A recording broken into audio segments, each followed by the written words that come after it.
This is Digivation Network.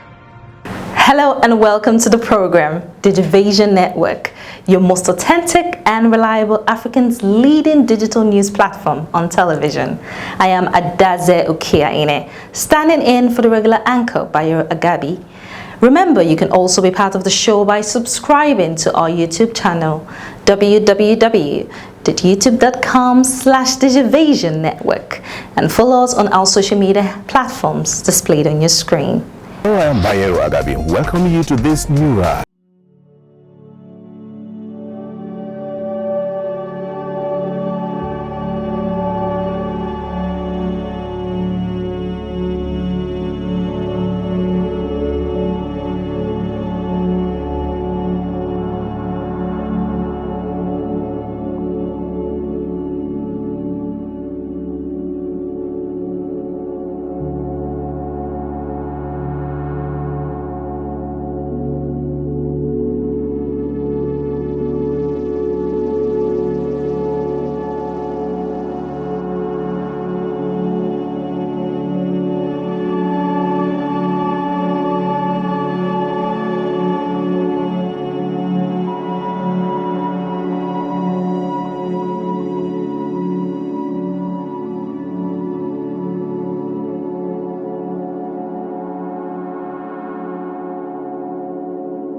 us. This is Digivation Network.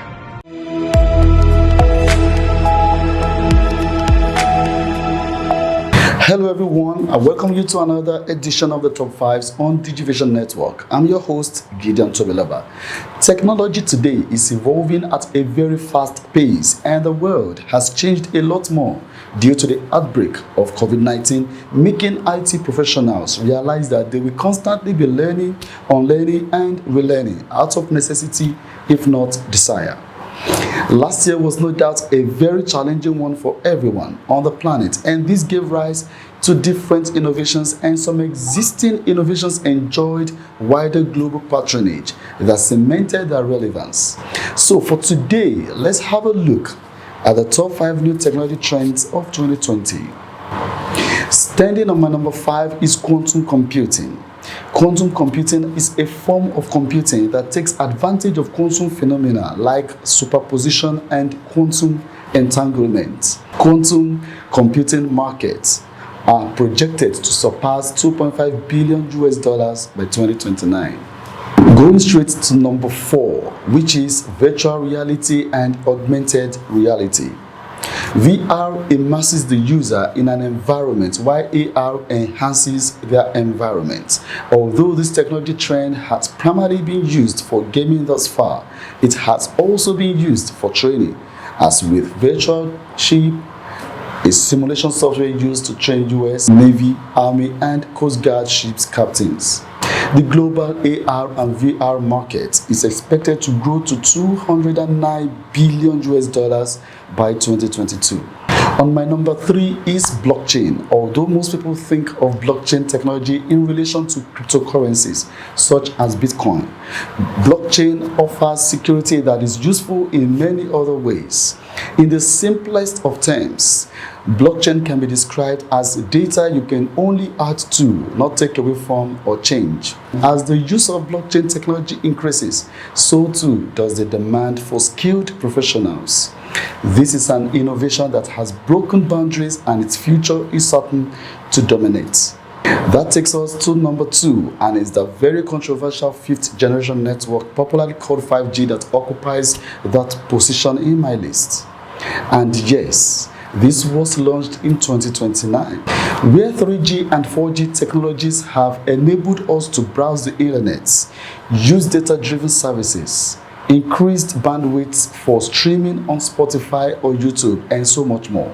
5G services are expected to revolutionize our lives by enabling services that rely on advanced technologies like AR and VR, alongside cloud-based gaming services like Google Stadia, Nvidia GeForce Now, and much more. 5G services are expected to launch worldwide this year, with more than 50 operators offering services in about 30 countries by the end of 2021, making it a new trending technology you must watch out for and also save a sporting. Okay, now, standing on my number 1 top 5 technology trend of 2020 is cybersecurity. Cybersecurity might not seem like an emerging technology, given that it has been around for a while, but it is evolving just as other technologies are. That's in part because threats are constantly new. The malevolent hackers who are trying to illegally access data are not going to give up anytime soon. As proof of the strong need for cybersecurity professionals, the number of cybersecurity jobs is growing 3 times faster than any other tech jobs. Also, the need for proper cybersecurity is so high that by the end of this year, $6 trillion would have been spent globally on cybersecurity. I'm sure these are not what you were expecting, but trust me, it's on these platforms other technologies that thrived during the pandemic leveraged on. So my advice is, if you're looking for a career that won't be threatened by future innovations, look in these areas. On this note, I put a curtain on the segment today. Until I come your way again next time, I remain Gideon Tobilaba.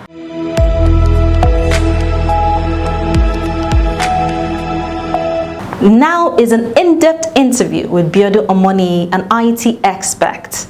Welcome to the show. Thank you very much. Can you tell us, how did your journey into the ICT industry start? When I was in school, meaning when I was in the university, IT was the happening things.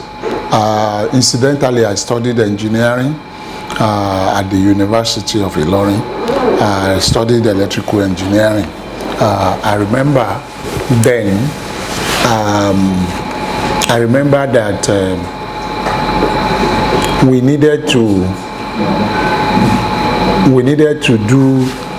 I mean, as an electrical engineering student, I'd always loved computers. Maybe I've heard about it. I never really touched it. That was about 35 years ago. Almost 40 years ago, really. Almost about 40 years ago that I started. So I've been hearing about computers. Then I had the quest to want to know more about computers. So it became a natural line for me to start looking for where I'm going to get an opportunity to practice what I have studied. Yes, communication was common at that time. We all remember NITEL, P&T, NET, and I even did some of my IT in communication company. The second IT, as a student, I had the opportunity of actually undertaking it in a computer firm. Okay, so I was able to truly live my dream even while growing up. Having played in the ICT sector for several years, what can you say is the prospect for Africa in this ecosystem? The ecosystem is also even now becoming social media. It became social media. There are so many things. So in my short life, I moved from being a system integrator, of being an entrepreneur, of being a system integrator, being a computer engineer, being a communication engineer, communication entrepreneur, computer entrepreneur, you know. So now, and there were software developers. I mean, so in the Bitcom of then, we had a software development unit, we had the hardware unit, we had the communication unit. So all of them, I saw them as being the same. Now, if we were still running Bitcom, then we probably would be in the payment system. It will still be the same thing. If we are not in the payment system, we probably will be in the social media space. So it's exciting, and the opportunity is much. How can Nigeria break into the top 10 ICT countries in the nearest future? We are not close to it. We are not there yet. We are not doing the right things. And if we are, if whatever we think we are doing, we are just consumers. Right now, we are just consumers. Yes, we have population. We will have a few people that will spark. I take it that we normally compare ourselves and say, oh, we'll be the next people, like India. We could, but we need to pay attention to educating those youthful population. So, would you say the quality of our education could be world class today? I remember when we were in secondary school, we had some Indian teachers in our secondary school, in Nigerian secondary schools. Even when I was in the university, we were using Indian books. So these are the foundation that created that economy in places like that. So that means they had a crop of educated people who are impacting knowledge on the coming generation. It's probably those coming generation that we are now seeing. So are we building our own system to do that? If we are not, then we are far from it. All right. Do you think we are close to becoming one of the top ICT countries in the world? generally I would say yes, some private sector operators are actually doing their best to make sure things get okay. We want the government also to do its own bit so that the environment can be a lot more conducive. So given this, I believe things are going to actually work somehow, somewhere, at one time. And I want to believe that VDT is going to be there if we continually, if we are consistently following the path that we have laid. Thank you for joining us. That's the show for this week. You can reach us via our YouTube channel, www.youtube.com/Digivation Network. And on behalf of our regular anchor, Bayo Agabi, I am Adaze Okiaine. Thank you for watching. Till next week.